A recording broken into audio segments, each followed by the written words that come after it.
1 Coríntios, capítulo 13. Primeira carta do apóstolo Paulo à igreja da cidade de Corinto, capítulo 13. Eu sei que você deve ter ouvido já, lido já sobre o assunto, tem música sobre o assunto, é um assunto central da Escritura, mas é nele que nós vamos discorrer nessa noite. Amém? Ainda que eu fale a língua dos homens e dos anjos, se não tiver amor, serei como o sino que ressoa, ou como o prato que retine. Presta atenção nesse versículo 1, irmão.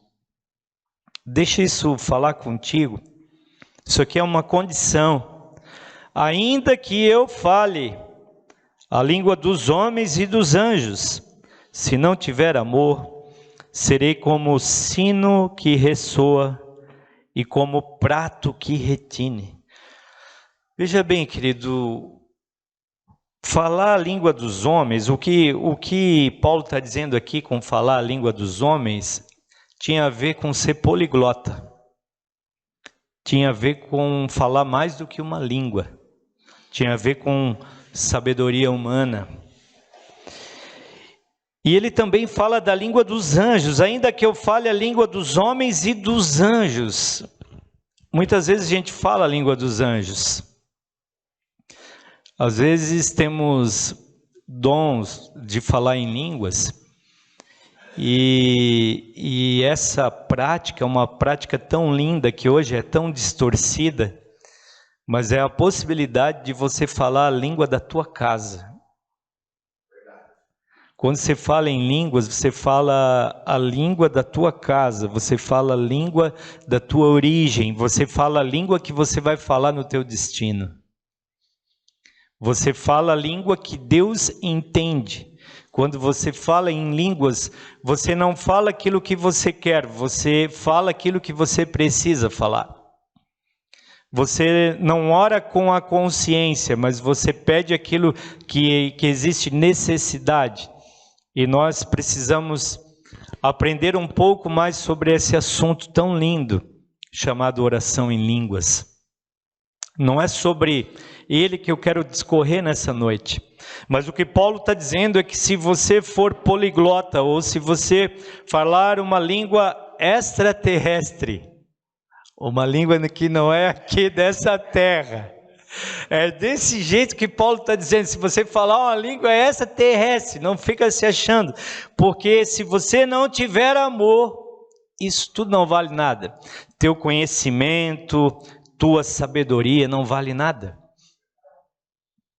E ele conclui o versículo 1 dizendo que eu serei como um sino que ressoa, ou como um prato que retine, como um acorde que é bonito, mas vai, como uma batida que, sabe, ela faz um efeito, mas ela não permanece.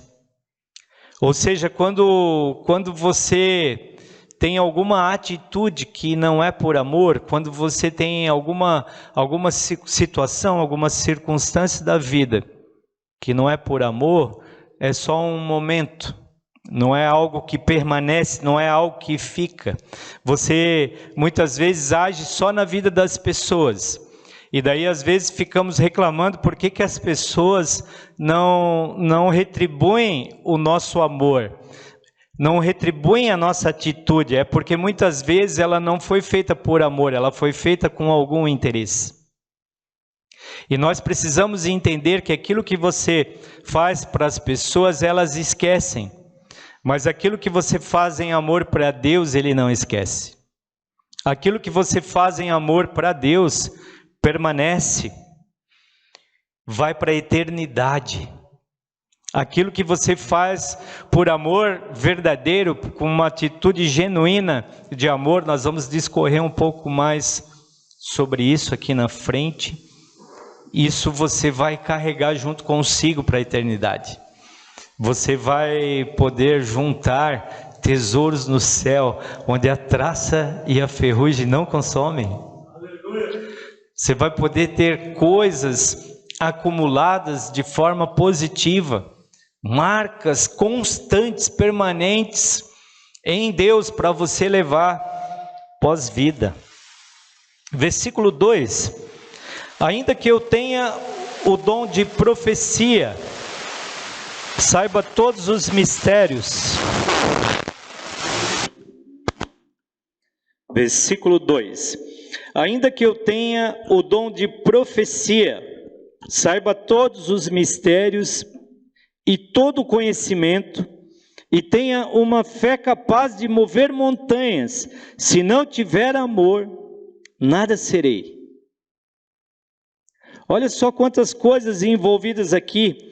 Você pode ter o dom de profecia, que é conhecer algumas coisas do futuro, ou verificar algumas coisas que estão erradas e trazer de volta para a linha. Profecia tem a ver com esses dois conceitos. Você pode ter esse dom maravilhoso e muitas vezes se achar por causa dele. Mas se você não tiver amor, irmão, não adianta ser profeta. Ainda que você saiba todos os mistérios e todo o conhecimento, olha só quanta sabedoria aqui envolvida. Quem estava falando era um cara muito sábio, cheio dos dons do Espírito, instruído nas letras, aos pés de Gamaliel. O apóstolo Paulo, extremo conhecedor tanto do judaísmo quanto da obra de Cristo.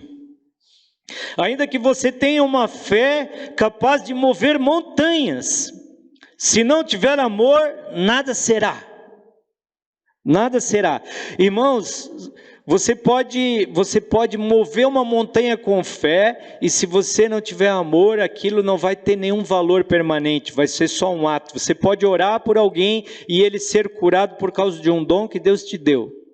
Mas se você não tiver amor, você não vai conseguir traduzir isso em vida. Isso não vai permanecer. Às vezes é um ato que vem até contra você, que traz uma soberba. Muitas vezes, quando fazemos algo bom, que não é por amor genuíno, é por algum tipo de interesse, isso gera em nós uma soberba por aquilo que fizemos. E aí começamos a entrar em um caminho difícil, porque queremos retribuição, e quando a retribuição não vem, nós nos frustramos. E aí desistimos de continuar a fazer, porque estamos trabalhando pelo resultado e não pelo propósito. Nós precisamos mudar algumas coisas. A escolha de Jesus me deixou sem escolha. Eu só tenho uma escolha, irmãos, a escolha de Cristo. Não importa o que você faz, o que importa é por que você faz. Por que você faz? Você faz para se sentir incluso? Você faz para querer justificar algum erro? Há um mês atrás nós recebemos um rapaz aqui que trouxe uma doação, né, pastor? E daí nós agradecemos e tal. Ele falou: não agradeça eu não, que isso aqui eu estou pagando um pouco dos meus pecados. Foi ou não foi? A atitude dele pode ter uma vertente positiva, mas é uma ignorância espiritual. Porque ninguém faz o bem para pagar pecados. A gente faz o bem porque foi perdoado dos pecados. Quem pagou nossos pecados foi Jesus Cristo de Nazaré na cruz do Calvário. Eu não tenho mais nada para pagar. Não tem mais bronca para mim pagar, não tem mais acusação. Quando chega no tribunal, diante do juiz, não tem mais acusação, não tem mais bronca, porque a Bíblia fala que ele rasgou o escrito de dívida que havia contra nós nas suas ordenanças e cravou na cruz do Calvário. A nossa bronca está paga, irmão. Está tudo certo.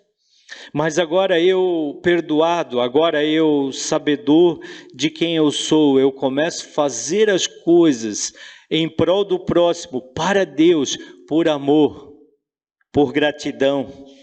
Versículo 3: ainda que eu dê aos pobres tudo o que possuo e entregue o meu corpo para ser queimado. Se não tiver amor, nada disso valerá. Você pode dar tudo que você tem para o outro, irmão. E isso já é uma coisa difícil de a gente fazer, né? Quando mexe com dinheiro, irmão, mexeu no meu bolso, quando se precisa tirar, às vezes a gente pode até ajudar alguém, agora quando começa a mexer no bolso, começa a mexer naquilo que a gente ama, né? E aí a dificuldade é maior. Não, fala em tudo, mas não fala em dinheiro. Às vezes se tem até dificuldade de se falar em dinheiro para as pessoas, porque o conceito de quem pede dinheiro é dinheiro para roubar, para desviar, né? E se você for ver, a Bíblia fala mais de dinheiro do que muitos outros assuntos, fala mais de dinheiro do que de casamento, para você ter uma ideia. Porque o amor ao dinheiro é a raiz de todos os males. Então é difícil a gente se desprender, mas o apóstolo diz, ainda que você se desprenda e queira dividir tudo com os outros, que não é uma coisa muito fácil. Mas ele vai além, ele diz, ainda que você entregue o teu corpo para ser queimado, sacrifício. Duas áreas, ele mexe aqui em duas áreas problemáticas, que é eu sofrer a dor do outro, ou eu ofertar algo na vida do outro. Eu tenho extrema dificuldade de aceitar a dor do outro, de pegar sobre mim a dor de alguém, de me sacrificar por alguém, e tenho naturalmente dificuldade de me desprender do dinheiro para poder investir na vida de outras pessoas. Mas ainda que você faça isso, e deveria fazer por amor, você deveria fazer sim, por causa daquilo que ele fez com você, ainda que você faça isso, se não for por amor, nada disso vai valer. Não está relacionado a dinheiro. Você dá porque você recebeu, irmão. Você faz porque você é abençoado, você passa adiante algo que você recebeu. Você não pode dar aquilo que você não tem, mas aquilo que você tem você pode dar. Ah, mas eu tenho pouco, mas um pouquinho do pouco você pode dar. Eu conheço uma história de uma viúva que deu umas moedinhas que ela tinha, que era a rapa do tacho. E Jesus falou que ninguém deu mais do que aquela mulher naquela reunião. Jesus ficava do lado do gasofilácio. Eu acho muito louco isso. Jesus ficava do lado olhando.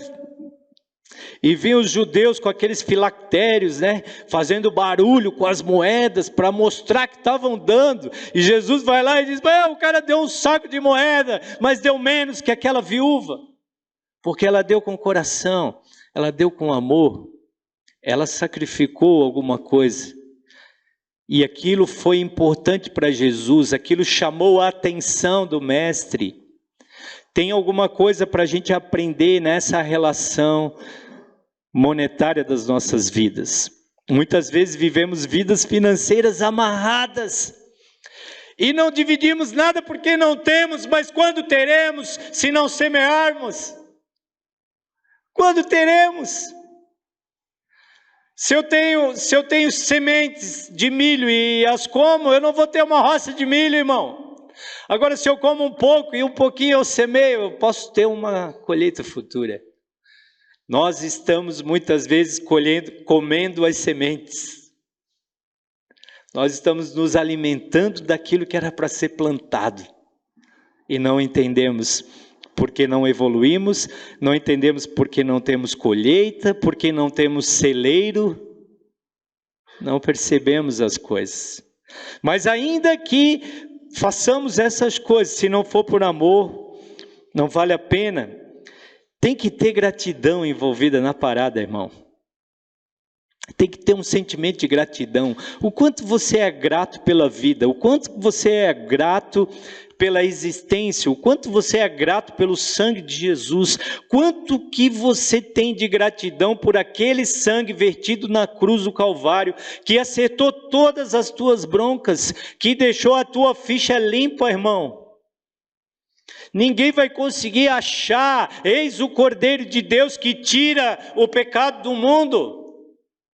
Ele se ofereceu de uma vez por todas, sacrifício perfeito, agradável, com cheiro suave diante de Deus.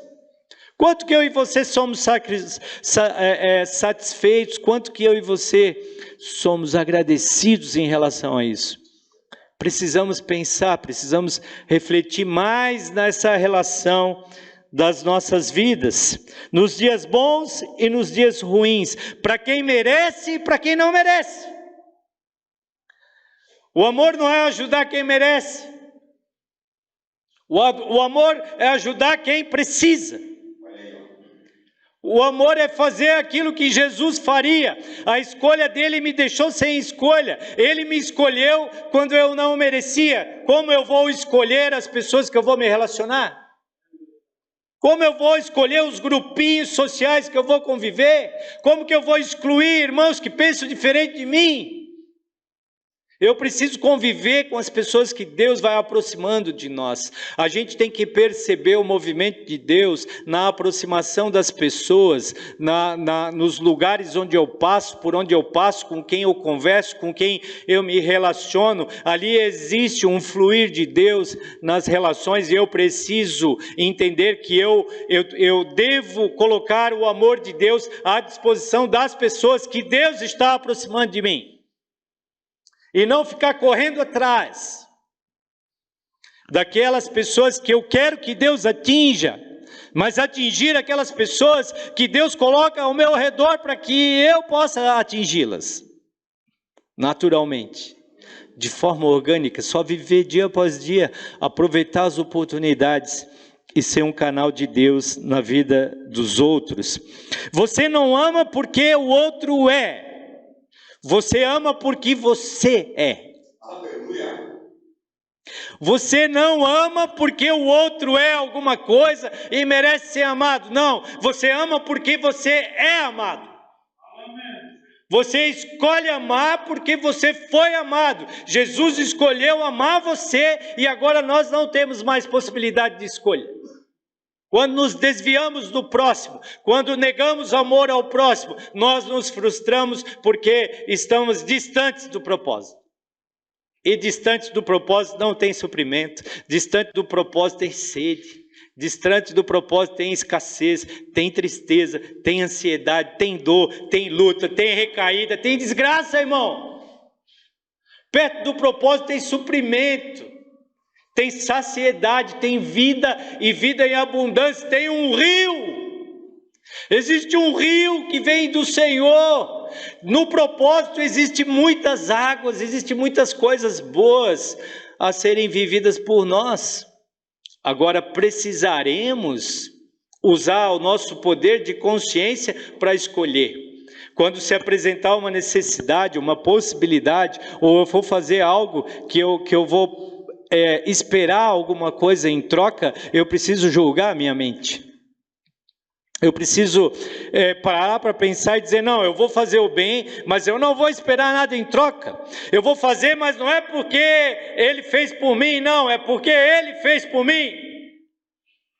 E aí eu começo a inverter a lógica da naturalidade da minha vida e trazer princípios celestes para os dias atuais sobre a terra. Eu começo a trazer o reino de Deus e aí eu começo a atender a oração do Pai Nosso.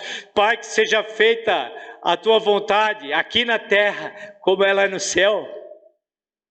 É do mesmo jeito. Às vezes nós oramos, rezamos, o Pai Nosso. Vamos viver o Pai Nosso, irmãos. Vamos viver Ele, vamos botar em prática. Isso é possível. O amor, ele precisa ser baseado em você, não no necessitado e nem na necessidade. Você nunca pode dar porque tem a necessidade. Não, você dá porque você era um necessitado e Ele supriu a tua necessidade. E agora é natural que você, alguém atingido por Deus, venha reproduzir aquilo que Cristo faria aqui na terra se tivesse aquela necessidade. O que Ele faria, irmão? E aí eu e você precisamos pensar nesse ponto de vista. Versículo número 4. E agora ele começa a dizer o que o amor é e o que o amor não é. Josué, coloca ali para nós a tabelinha enquanto eu vou lendo. Hoje eu estava meditando sobre essa palavra em casa. E aí, lendo esse versículo 4, o que ele é, o que ele não é. E eu decidi fazer uma tabela, uma voz falou para mim, faz uma tabela. Eu fiz uma tabela e fiquei viajando, olhando. E de repente eu mandei para o Josué e falei, cara, faz uma arte para a gente poder mostrar visualmente para as pessoas o que o amor é e o que o amor não é. O amor, irmãos, ele é uma razão. O amor, ele não é um sentimento. Uma das maiores mentiras que nós recebemos de informação no nosso ser é que o amor é um sentimento. E na verdade ele não é um sentimento. O amor, ele é uma escolha. Eu escolho amar.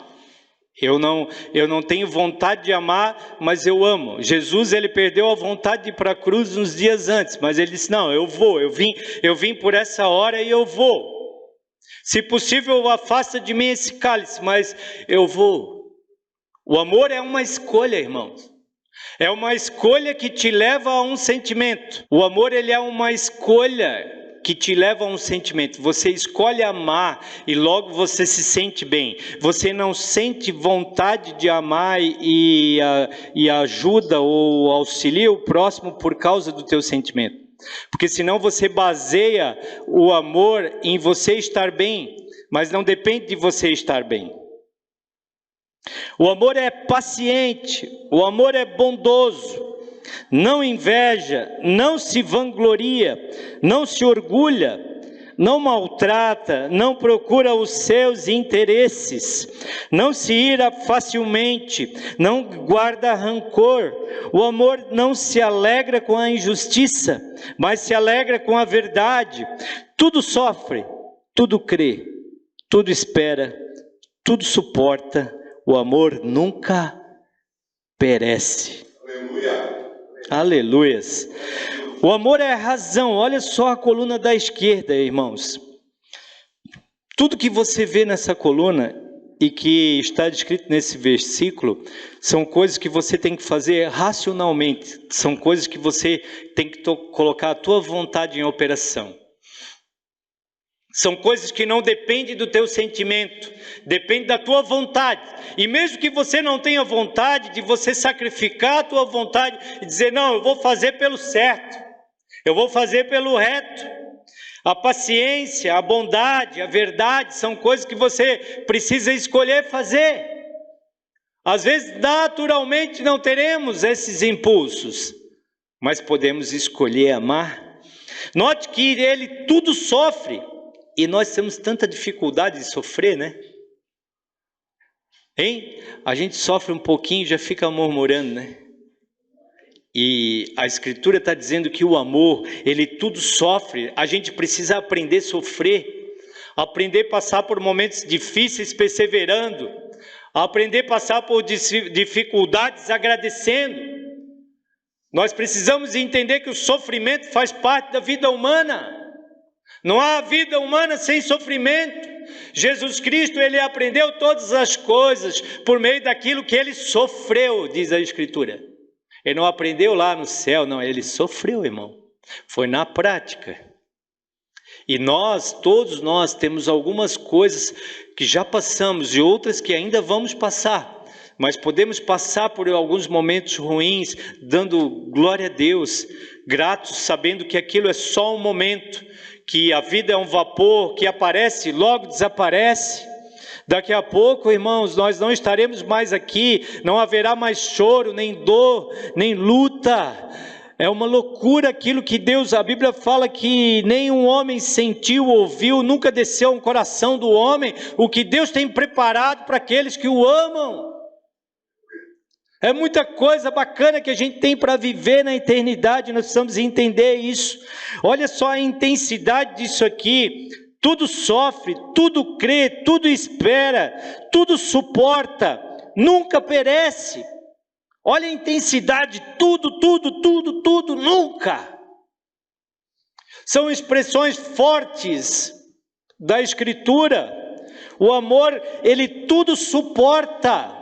Suporte tem uma visão bíblica de você suportar alguém. Não é suportar de encher o saco, é suportar de fazer um suporte para que alguém possa construir a sua vida sobre você, para que alguém possa ter uma esperança, alguém que não consegue ficar em pé, você suportar ela, fazer um suporte para alguém poder viver de pé, irmãos. O amor nunca perece, nunca acaba, não é passageiro. Por quê? Porque não é baseado em sentimento. É baseado em razão. E a atitude racional positiva fica para a eternidade. Faz uma diferença eterna. Olha só, ele não se inveja, não se vangloria, não se orgulha, não maltrata, não procura os seus interesses, ele não se ira facilmente, não guarda rancor e não se alegra com a injustiça. Todas essas coisas têm a ver com sentimento.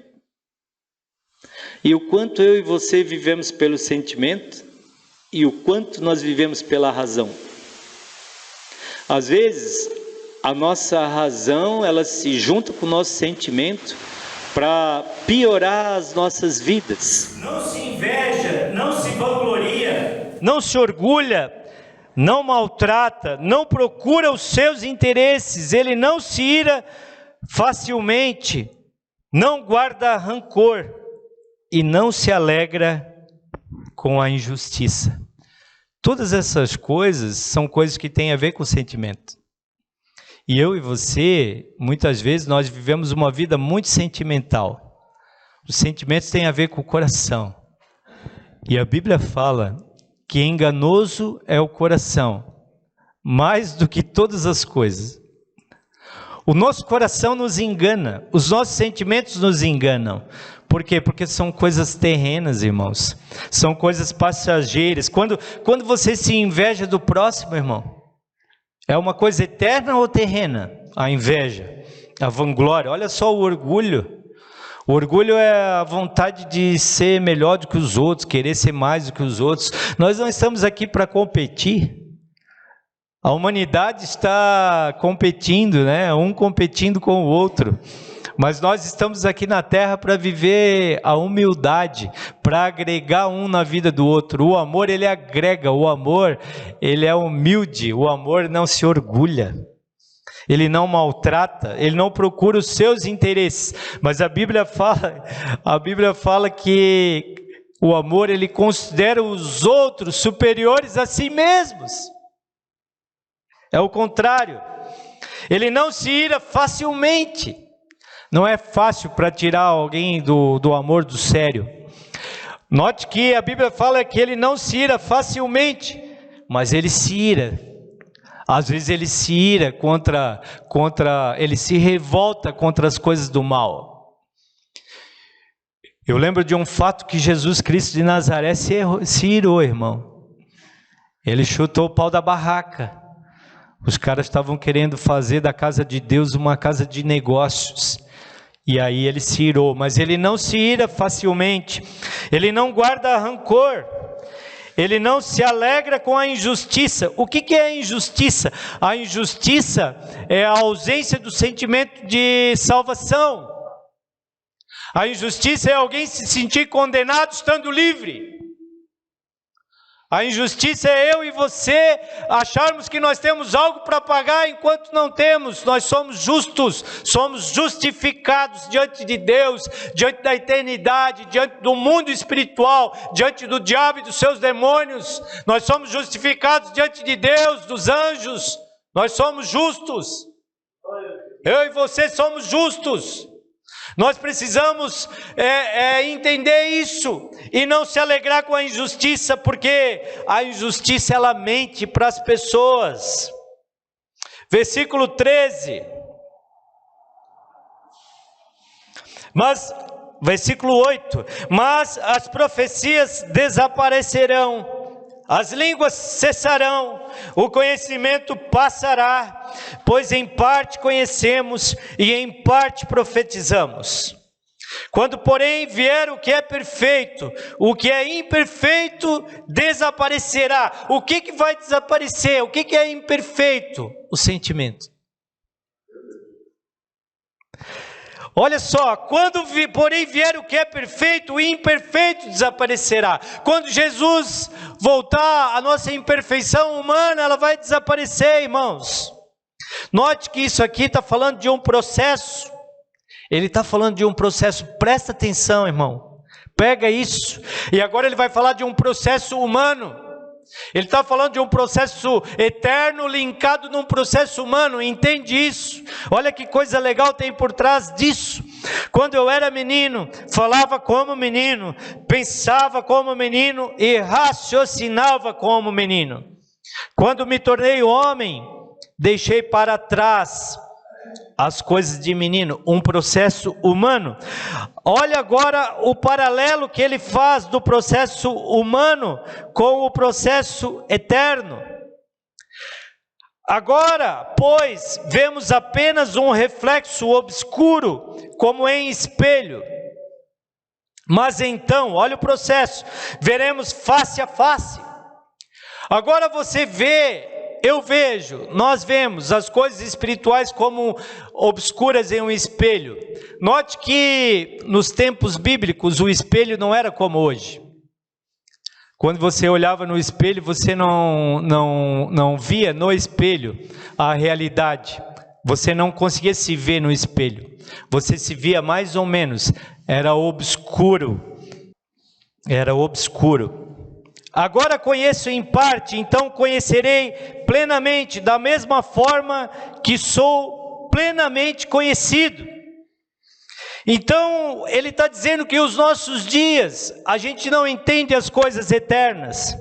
Mas quando Jesus voltar, nós vamos conhecer plenamente, da mesma forma que sou plenamente conhecido. Então ele está fazendo um paralelo de um processo humano, de uma vida de um menino até alguém adulto. E ele está dizendo que nós estamos vendo alguma coisa e que nós vamos ver mais. Você precisa entender que nós vamos ver mais ao nosso respeito. Tudo pode estar um pouco confuso, mas logo vai se esclarecer. E quanto mais você se aproximar das coisas de Deus, mais claro tudo vai ficar. Queridos, presta atenção numa coisa que eu vou te falar. Os tempos terrenos na eternidade é como se fosse uma infância eterna. Os dias que você vive aqui na terra é como se fosse uma infância da eternidade. É um processo de construção de Deus que está construindo algo em mim e em você, e nós precisamos confiar nisso. Tem algumas coisas para a gente aprender, tem algumas coisas para a gente amadurecer. Nós podemos trazer algumas coisas da eternidade para a terra. Vamos deixar para viver os padrões de Deus somente depois de morrermos ou de sermos arrebatados, depois de voltarmos para casa, ou vamos trazer os padrões do céu para a terra? E vamos começar a ter um pouco mais de maturidade, porque o que a Escritura está dizendo é que quando eu vivo pelo sentimento, eu sou um menino, inconstante, levado pelo vento. Mas quando eu começo a colocar a razão e o amor de Deus em prática, eu cresço espiritualmente. E aí eu começo a enxergar a vida de uma forma melhor. Eu passo a ter menos dúvidas, eu começo a acreditar mais no eterno, eu começo a perceber mais as verdades do eterno, e eu começo a envolver a minha humanidade nas coisas do Senhor. E aí vem maturidade espiritual. Não significa ter experiência de dias sobre a terra, porque às vezes algumas pessoas envelhecem, mas ainda são crianças espirituais. E tem jovens que são maduros espiritualmente, por causa do entendimento e das suas práticas. Versículo 13. Mas então o que vai permanecer na eternidade, irmão? O que vai permanecer? O que vai ficar? Eu e você precisamos pensar nisso, nessas três coisas que o versículo 13 fala. Se pensar em numerologia, parece uma brincadeira da Escritura, né? Porque o 13 é um número tão negativo, né? O número do azar, problema. Mas é Coríntios 13, versículo 13, que fala daquilo que vai permanecer, daquilo que vai ficar, das três coisas que vão ficar na eternidade. Assim, agora permanecem estes três: a fé, a esperança e o amor. E o maior deles é o amor. Vão ficar essas três coisas. E é nessas três coisas que eu e você precisamos focar as nossas vidas: na fé, na esperança e no amor. Você precisa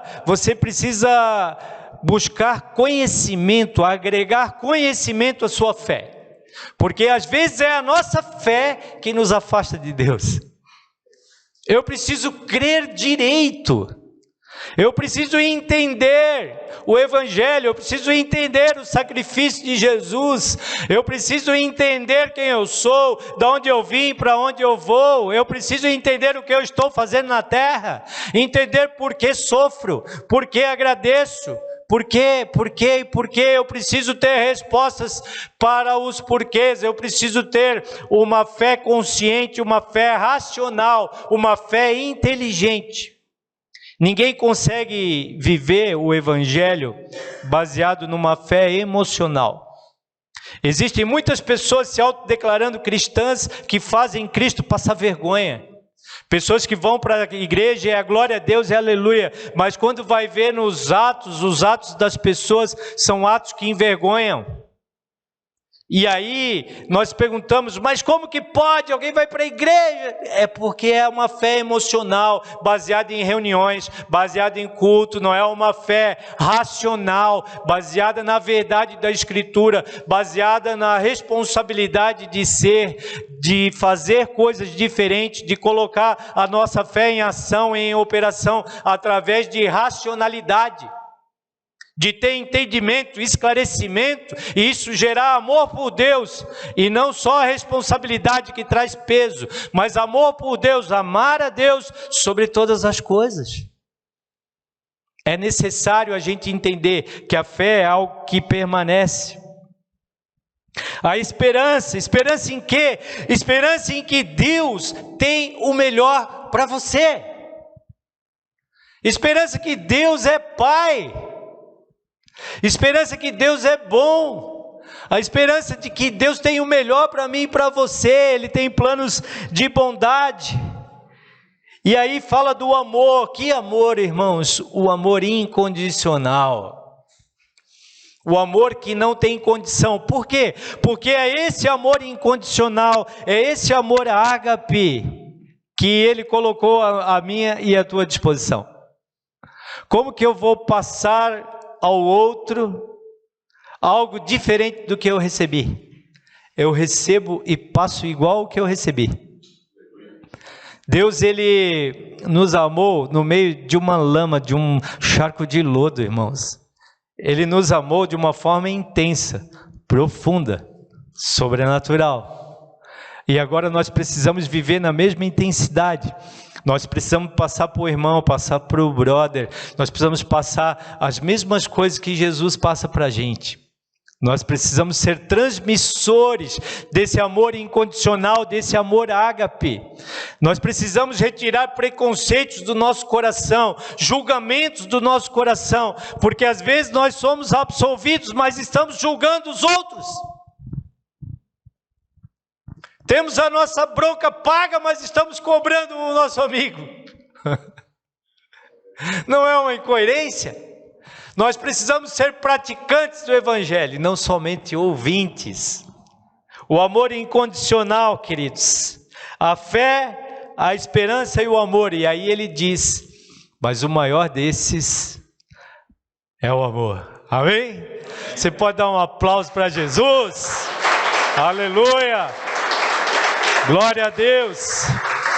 Senhor, nós queremos colocar essa palavra diante de Ti.